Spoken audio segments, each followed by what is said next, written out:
মুখ্যমন্ত্রীর নির্দেশে টাস্ক ফোর্সের নজরদারিতে আপাতত নিয়ন্ত্রণে বঙ্গের বাজার দর।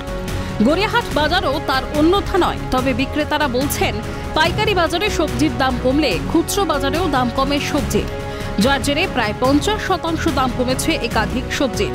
শাকসবজির বাজার দর নিম্নমুখী হওয়ায় আংশিক স্বস্তিতে ক্রেতারাও।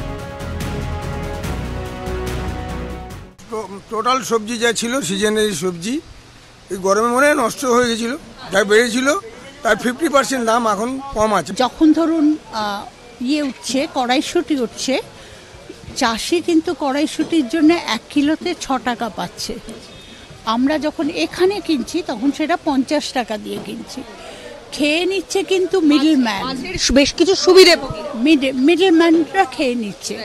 কন্ট্রোল যদি করতে হয় তাদেরকে করতে হবে, চাষিদেরকে কন্ট্রোল করেও লাভ নেই। এরাও খুব বেশি একটা যে এরা একটু তো দেখুন সারাদিন বসে আছে কিছু তো লাভের জন্যে, এদেরকে কন্ট্রোল করেও লাভ নেই, চাষিদেরকে কন্ট্রোল করে। হ্যাঁ, আগের থেকে অনেকটাই কমেছে। মানে বেগুন আগে এত আকাশ ছোঁয়া ছিল, ওটা মাঝে খাওয়াটাই ছেড়ে দিয়েছিলাম, এখন আবার স্টার্ট করেছে যেহেতু কমেছে।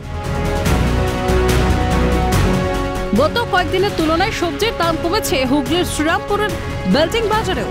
তবে বিক্রেতার বক্তব্য, এই নিম্নমুখী বাজার দরের কারণ টাস্ক ফোর্সের নজরদারি নয়, বরং ফলন বাড়ায় কমেছে সবজির দাম। সব জিনিস কেউ বলে ওরম কমাতে পারে? এই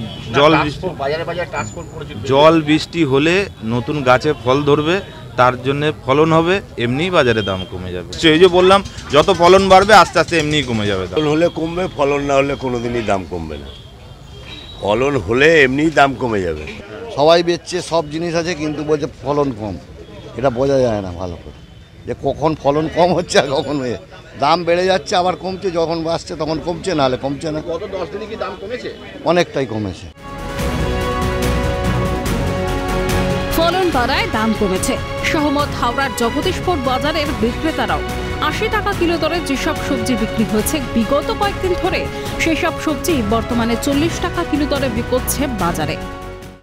অনেক কমেছে, হাফ হয়ে গেছে। কিছু কিছু মালের দাম কমে যাবে, হাফ হয়ে গেছে। যেটা 80 টাকা ছিল সেটা আজ 40 টাকা হয়েছে। কি আছে, মাঠে না ফল হলে কি করে হবে? গাছে না ফল হলে সবজির দাম বাড়বে না? ব্যবসাতে দাম বাড়লে আমাদের ব্যবসা করতে খুবই অসুবিধা। আমাদের বেচা কেনা কমে যায়, দাম বাড়তে। দাম কমলে আমাদেরও ভালো, আমাদেরও বেচা কেনা লাভ, আমাদের কমলে ভালো। তবে টাস্ক ফোর্সের নজরদারি কিংবা ফলন বৃদ্ধি কোনো কিছুরই প্রভাব পড়েনি খুচরো বাজারে।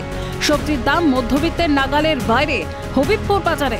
মন্দার ব্যবসার কথা জানালেন বিক্রেতারা। কাঁচামালের দাম হালকা কমেছে, কিন্তু অন্য অন্য মালের দাম বেশি। পেঁয়াজের দাম বেশি, আলুর দাম বেশি, লঙ্কার দাম বেশি। এখন যা বাজার আছে বেশি, সব মালের দাম বেশি, শুধু কাঁচামালের কিছু হালকা কমেছে, বাকি সব বাইরে চলে যায়। এই ক্ষেত্রে কি দাম কমেছে? আরো বেড়েছে।